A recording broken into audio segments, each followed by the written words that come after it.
say to the team after a win like this?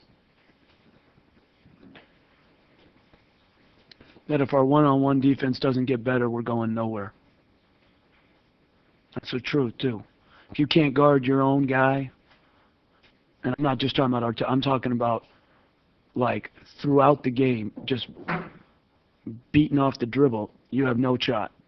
You have no shot when it all comes down to it. So when you're looking long-range plan, or if you're thinking big,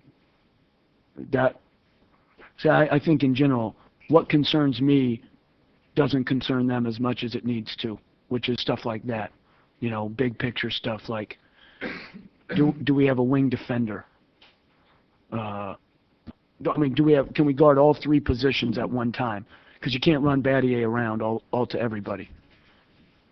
And, that worries me. And then I would say Luther's shot making late continues to be nearly uncanny. Really, really uncanny. And then the final thing is Battier's stop at the end of regulation was classic Battier.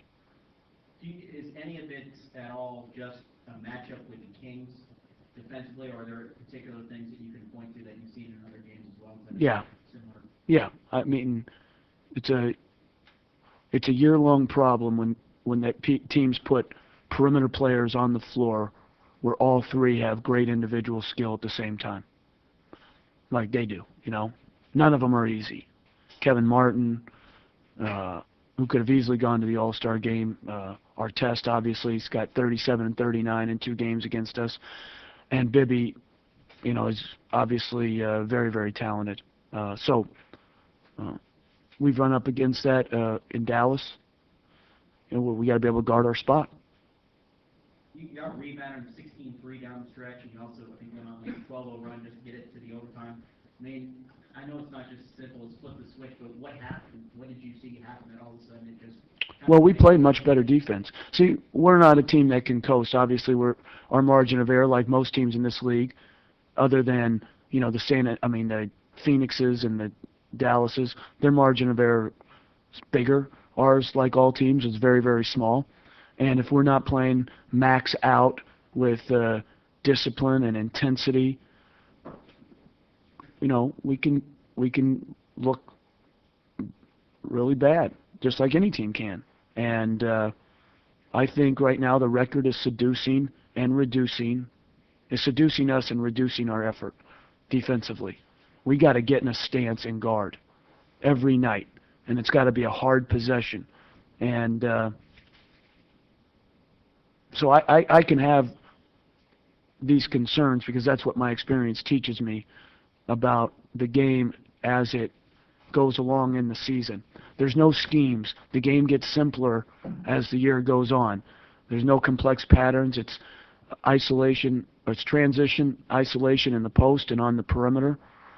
It's pick and roll, a little bit of catch and shoot. Can you keep people off the line, and can you defend against second shots? It's really simple, both offensively and defensively.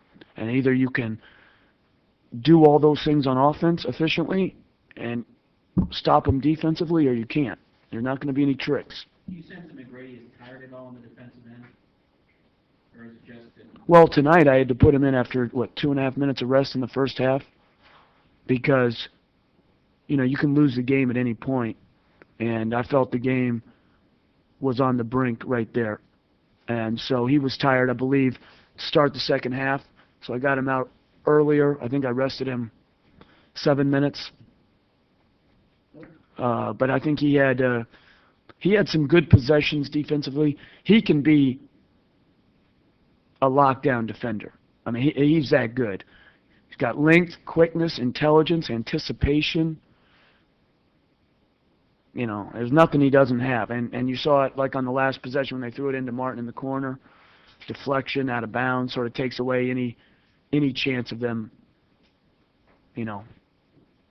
scoring. But I think Rafer can defend I think Luther can. He doesn't consistently, but I think we have guys who can. Yeah. In a game like this where there's a lot of things wrong that let it happen. How imperative does it become just little things, the lead, the offensive rebound here, the defensive play you mentioned, make the whole difference in win or loss? Yeah, well, the league is very close. We played them twice, killed them in overtime. You know what I mean? So you're talking about a team 22-28 and a team that's 33-18, and throughout regulation there's absolutely no difference. And we've just made a couple more plays in both overtimes, and that's how close the league is, regardless of what anybody, you know, any fan may think. It's just that it's that close, and so that's why you've got to understand who you are and what your margin of error is and how you have to play to win. And like I said, I think we've been seduced by our record. There's been a drop-off energy-wise and production-wise defensively by some guys that we can't really afford. Do you think that Tracy just gathered some energy there at the end? Actually, I thought I thought he played with great energy in the first half. I think he was a little bit winded in the third. And he's going against a great, defender, too, who's got great endurance in our test. And they have a lot, Salmons is a good defender, so... What do you think when you see one of these runs again from him like this? When I'm just talking offensively. Yeah, no, I mean, he's blessed with unique vision. Some of the passes, like the pass he made to Battier that he made late, and then he made one across the court to Battier that he missed. But those type of plays where you're putting it on time and on target, not only does it, when you believe so much in your teammates like that, and you'll pass it, and you don't have to, against a man and a half, you're not going to force it all the time.